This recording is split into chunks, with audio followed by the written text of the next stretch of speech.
ഇത് കണ്ടോന്നേ ഈ ചെടി, ഈ ഇല വേറെ ഏതെങ്കിലും ചെടിയുടെ ഇലയിടുമ്പോൾ സാമ്യമുണ്ടോ നോക്കിക്ക്. കണ്ടോ മുട്ടുമായിട്ട് നിൽക്കുവാണേ. ഞാനൊരു ചെറിയൊരു ആര്യവേപ്പിലാണ് ഇത് പടർത്തി വിട്ടേക്കുന്നത്. നല്ല രസമാണ്. നമ്മുടെ മുറ്റത്ത് തന്നെയാണ്. സന്ധ്യയ്ക്കാണ് ഞാൻ വന്ന് ഈ ഫോട്ടോയിൽ ഈ വീഡിയോ എടുത്തത്. നല്ല രസമാണ് കാണാനായിട്ട്.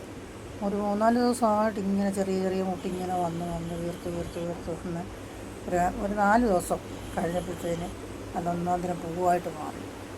മഞ്ഞ കളറാണ്. നല്ല രസം. ഒരു ചെറിയ മണമുണ്ട്. മുറ്റത്തൊക്കെ നല്ല ടെറസിൻ്റെ മുകളിൽ താഴോട്ട് പടർത്തി വിടാൻ നല്ല രസമാണ്. മിക്ക വീടുകളിലും അങ്ങനെ ഇപ്പം വളർത്തുന്നുണ്ട്. ചെറിയൊരു മുള്ളുള്ളതുകൊണ്ട് പ്രാണികളോ ഇഴജന്തുക്കളോ ഒന്നും കയറിയിരിക്കത്തില്ല.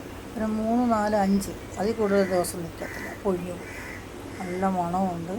നല്ല രസമാണ് കാണാനും. നിങ്ങളുടെ ആരുടെയും വീടുകളിലുണ്ടോ ഈ ചെടി? നല്ല രസമല്ലേ കാണാൻ? ചെറിയൊരു തണ്ട് കൊണ്ട് വെച്ചാൽ മതി. അധികം വെള്ളമൊന്നും ഒഴിക്കേണ്ട കാര്യമൊന്നും. ഇപ്പോൾ വേനലായതുകൊണ്ട് വെള്ളം ഒഴിക്കണം. എന്നാലും പൂവായി കഴിയുമ്പോൾ വെള്ളം ഒഴിക്കാനേ പാടില്ല, പെട്ടെന്ന് പൊഴിഞ്ഞു. നല്ല രസം നമ്മുടെ വീടിൻ്റെ മുറ്റത്ത് നിൽക്കുന്നതാണ്. കണ്ണിന് നല്ല എന്തോ ഒരു കുളിർമയാണെന്നറിയാം. രാവിലെ എഴുന്നേറ്റ് ഇത് കാണുമ്പോഴത്തേന് നല്ല ഭംഗിയാണ്. ഒന്നാമത് ഈ വിഷുവിൻ്റെ ഈ സമയമായപ്പോഴത്തേന് കണിക്കൊന്ന പൂത്ത് നിൽക്കുമ്പോൾ എന്തോ ഒരു ഭംഗിയാണ് എന്ന് പറഞ്ഞ പോലെ. കണിക്കൊന്നേക്കാളും ഭംഗിയാണെന്ന് തോന്നുന്നു ഈ പൂവ് കണ്ടിട്ട്. നല്ല രസം. നിങ്ങളുടെ ആരെങ്കിലും വീടുകളുണ്ടോ? നല്ല രസമല്ലേ കാണാൻ?